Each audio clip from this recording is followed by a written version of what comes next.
Bienvenidos amigos al canal del lector de Ortega y Gasset.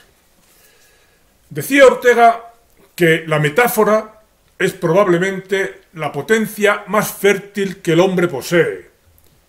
Su eficiencia llega a tocar los confines de la taumaturgia y parece un trebejo, un instrumento de creación que Dios se dejó olvidado dentro de una de sus criaturas al tiempo de formarla, como el cirujano distraído se deja un instrumento en el vientre del operado. Hoy nos dedicaremos a indagar precisamente en la función de la metáfora y sus alrededores, a lo cual Ortega daba, como se ve, tanta importancia. Este es un canal de divulgación de la filosofía y sus alrededores, especialmente la filosofía de Ortega y Gasset, el pensador en lengua española más importante habido hasta el día de hoy. En el principio fue el caos. Para comprender que fue así, no hay más que ponerse en la piel de un bebé que se enfrenta por primera vez a una miríada de percepciones y sensaciones en general de las que no tiene experiencia previa y que se suceden sin pausa ante sus sentidos. De este caos solo se puede salir buscando anclajes para esas percepciones, tratando de encontrar constantes en esa sucesión de cambios, detectando reiteraciones en el paso de estímulos ante él, por ejemplo visuales, entre una vez y la siguiente. Y como no hay dos percepciones iguales, todas van cambiando en alguna medida, el recurso de ese perceptor Nobel, que es el bebé, consiste entonces en captar semejanzas y así destacando de entre la multitud de estímulos los que le van resultando al bebé más significativos, con algunos de los que se van reiterando, va construyendo para empezar la imagen mental más importante, la de su mamá, y luego la de su papá. Ha ido pues entresacando de las múltiples veces que su mamá o su papá han aparecido solícitos ante él, algunos rasgos o factores que se van repitiendo no del todo, porque cada vez se presentan de una forma no totalmente idéntica a la anterior, sino solo semejante. De modo que esa extracción de rasgos no idénticos, aunque sí semejantes, puede incluso llevar al bebé a confundir a dos adultos y llamar a los dos papá. Precisamente en esta inicial falta de capacidad del bebé para distinguir entre lo semejante y lo idéntico, ancla la forma de mirar que mantendrá el hombre primitivo, respecto de lo cual, dice Ortega, para nosotros, dos cosas que se parecen en algo, no por eso tienen que ver entre sí. El rayo y el arma coinciden en que ambos matan, pero esto no nos lleva a identificar uno y otra. Nuestros objetos poseen una relativa rigidez y son incomunicantes. No así en el pensamiento primitivo.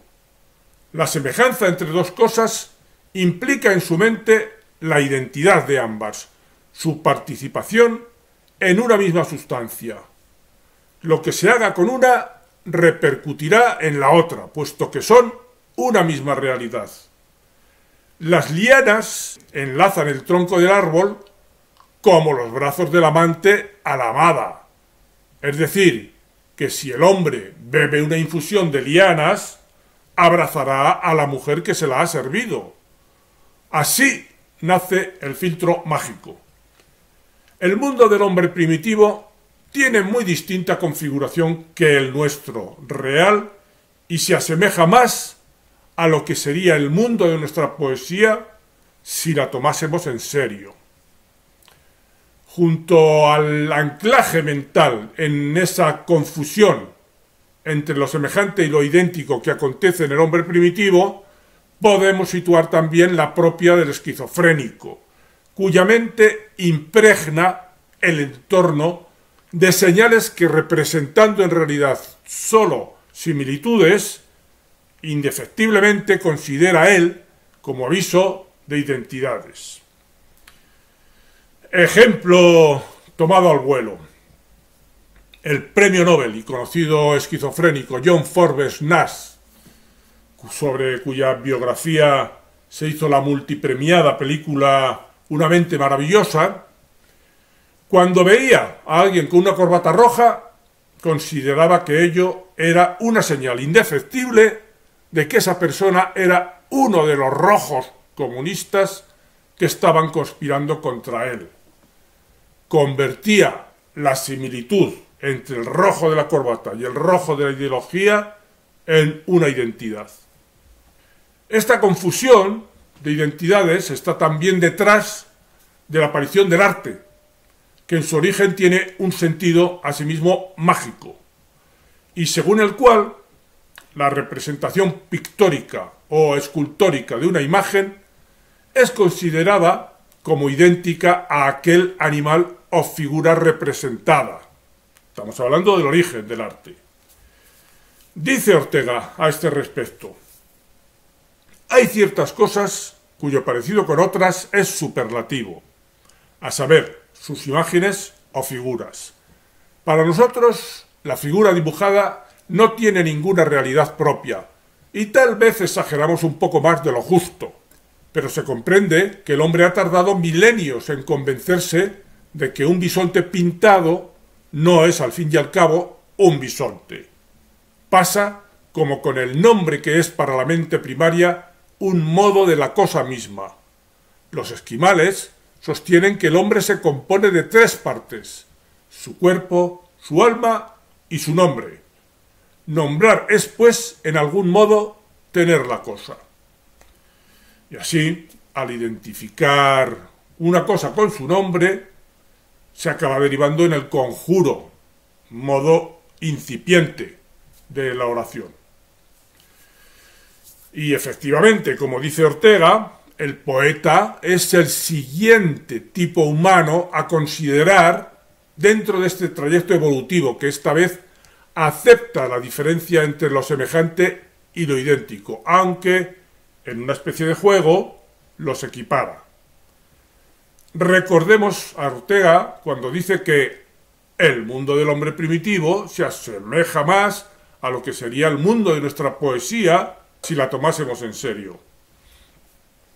Esa nueva perspectiva que trae el poeta le permitirá diferenciar entre una cosa conocida o evidente y otra que aparece como semejante, pero ya no idéntica, sino que sólo sirve como metáfora de aquella conocida.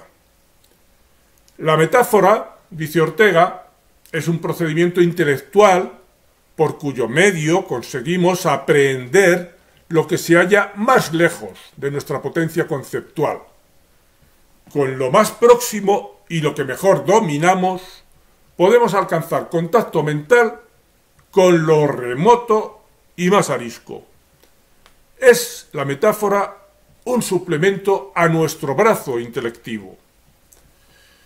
Y el mismo Ortega nos proporciona un hermoso ejemplo aprovechando un no menos hermoso poema de Lope de Vega que tituló Silva a la ciudad de Logroño, en donde Lope de Vega describe un jardín y dice: verás bañarse el aire en varias fuentes cuyos resortes, siempre diferentes, siempre parecen unos que en lanzas de cristal hieren el cielo, en diluvios de aljófares el suelo. Piensa Lope de Vega, sigue diciendo Ortega, los surtidores de las fuentes como lanzas de cristal. Pero es evidente que los surtidores de las fuentes no son lanzas de cristal.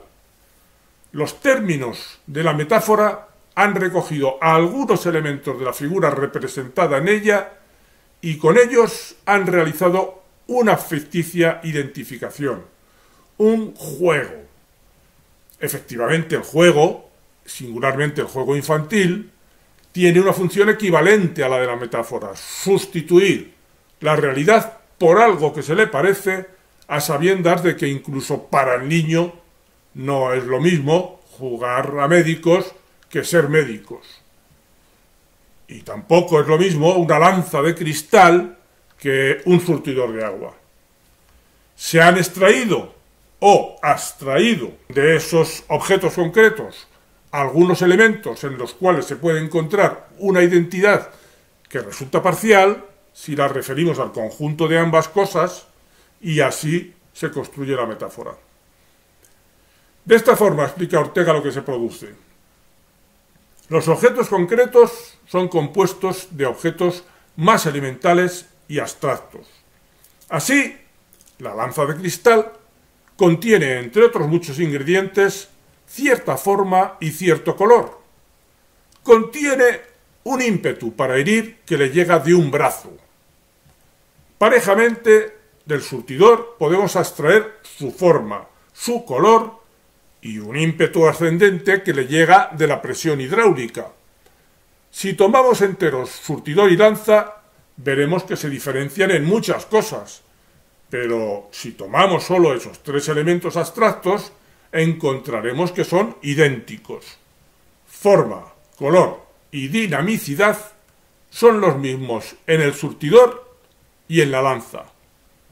Afirmar esto es rigurosamente científico, es expresar un hecho real, la identidad entre parte del surtidor y parte de la lanza. El poeta, pues, ha recogido aquella propensión que el hombre tiene desde que nace de buscar semejanzas que le permitan incorporar lo nuevo, desconocido, a algo viejo, conocido. Y con ella, con esa propensión, ha empezado a construir esos amplificadores de contenidos que son las metáforas.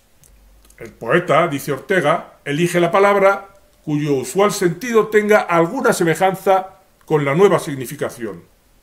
De esta manera, el término adquiere la nueva significación al través y por medio de la antigua, sin abandonarla. Esto es la metáfora.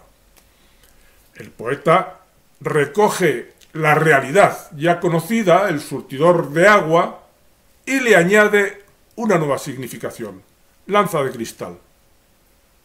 Recojamos el hecho de que la metáfora del poeta no sirve propiamente para ampliar el campo de lo conocido con los términos que abarca su metáfora. De esta solo recogemos el lúdico placer que proporciona la literatura. Como del juego, tampoco extraemos nuevos conocimientos, sino solo, asimismo, placer lúdico. Demos un nuevo paso en esta trayectoria que nos lleva desde lo conocido hacia lo que falta por conocer a través de ese recurso que en sentido amplio proporcionan las similitudes. En este nuevo paso no hay propiamente una conexión entre lo viejo conocido y lo nuevo por conocer, que se realice a través de semejanzas, sino que esa conexión se realiza por medio de alguna forma de contigüidad entre lo viejo y lo nuevo. Ortega proporciona algunos jugosos ejemplos que explica así.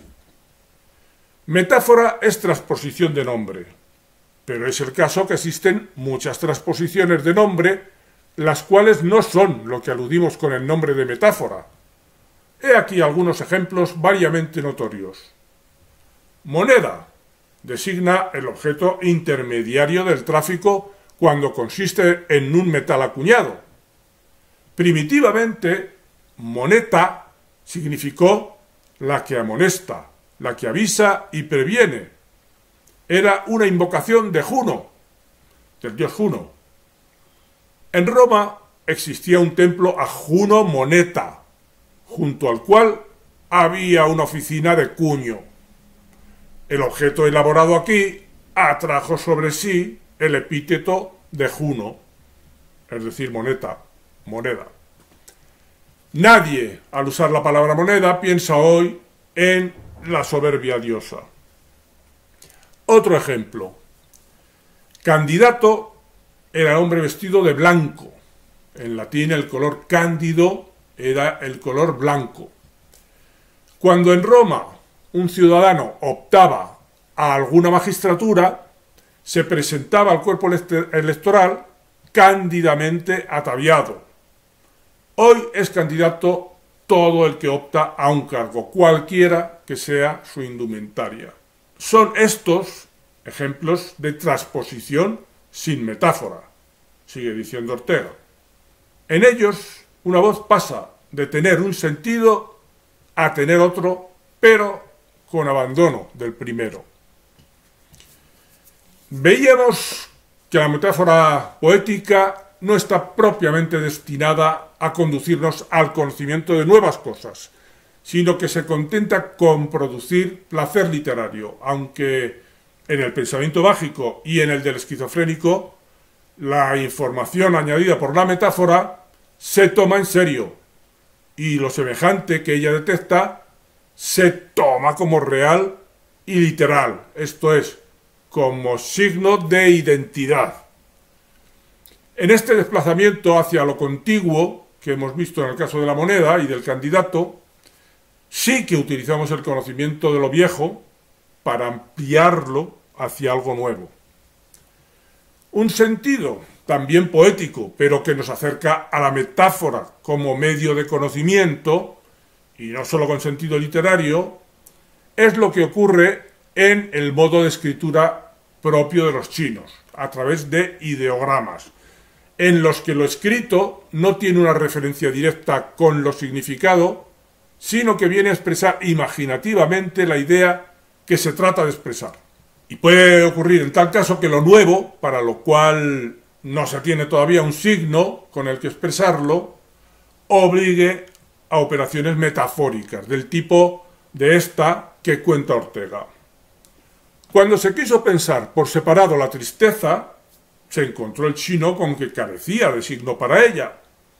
Entonces reunió dos ideogramas, uno que significa otoño y otro que se lee corazón. La tristeza quedó así pensada y escrita como otoño del corazón. A partir de entonces, el chino tiene un concepto con el que entender lo que es la tristeza que antes no tenía y amplía así sus recursos para llegar a leer sus emociones. Y pasamos ya al modo definitivo de conocimiento, que llega también a proporcionar la metáfora cuando a través de ese juego de semejanzas nos permite asimilar algo nuevo y desconocido a algo viejo y conocido, y que es lo que hace de la ciencia también una manera de poner en práctica las metáforas. Dice Ortega, dos usos de rango diferente tiene en la ciencia la metáfora. Cuando el investigador descubre un fenómeno nuevo, es decir, cuando forma un nuevo concepto, necesita darle un nombre. Como una voz nueva no significaría nada para los demás, tiene que recurrir al repertorio del lenguaje que ya se usa, donde cada voz se encuentra ya adscrita a una significación.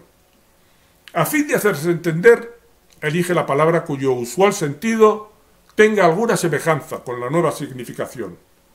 De esta manera, el término adquiere la nueva significación al través y por medio de la antigua, sin abandonarla. Esto es la metáfora. Podríamos considerar como ejemplo de este uso metafórico lo que hizo el científico Schrödinger para intentar explicar un fenómeno nuevo hasta entonces, como era el referido al fenómeno de superposición cuántica y la naturaleza no intuitiva de la física cuántica. Utilizó una imagen doméstica y reconocible para referirse a ese nuevo y desconocido campo. Esa imagen era lo que se conoce como el gato de Schrödinger, que pasamos a describir someramente. Ocurrió en 1935, cuando este físico, Erwin Schrödinger, propuso un experimento mental para ilustrar, como decimos, el concepto de superposición cuántica. En este experimento, un gato está en una caja cerrada junto con una fuente radiactiva, un contador Geiger y un frasco de veneno. Si el contador Geiger detecta radiación, el frasco de veneno se rompe y el gato muere. Si no hay radiación, el gato sigue vivo. Según la mecánica cuántica, antes de abrir la caja y observar lo que en ella pasa, el estado del sistema es una superposición de estados, lo que significa que el gato está simultáneamente vivo y muerto hasta que se realiza una observación. Para explicar algo tan nuevo como este fenómeno que la física cuántica había descubierto, según el cual algo puede ser una cosa y su contraria a la vez, y que es precisamente el observador, al ponerse a observar, quien decide que sea una de esas dos posibles cosas, en suma que el observador interviene en lo observado, Schrödinger se inventó este ejemplo metafórico. El gato de Schrödinger en la caja es una metáfora del fenómeno de superposición cuántica. Esa sería una de las maneras en que la ciencia avanza creando modos de nombrar nuevas realidades. Y aún había otro modo más, que el mismo Ortega enuncia a través de un nuevo ejemplo, que esta vez pone él. Se trata de lo que llamamos fondo del alma. Dice Ortega: cuando hablamos del fondo del alma, la palabra fondo nos significa ciertos fenómenos espirituales ajenos al espacio y a lo corpóreo, donde no hay superficies ni fondos. Aquí empezamos a advertir el segundo uso, el más profundo y esencial de la metáfora en el conocimiento. No sólo la necesitamos para hacer, mediante un nombre comprensible a los demás, nuestro pensamiento, este sería el caso del gato de Schrödinger del que hemos hablado, sino que la necesitamos, la metáfora, inevitablemente para pensar nosotros mismos ciertos objetos difíciles. Además de ser un medio de expresión, es la metáfora un medio esencial de intelección.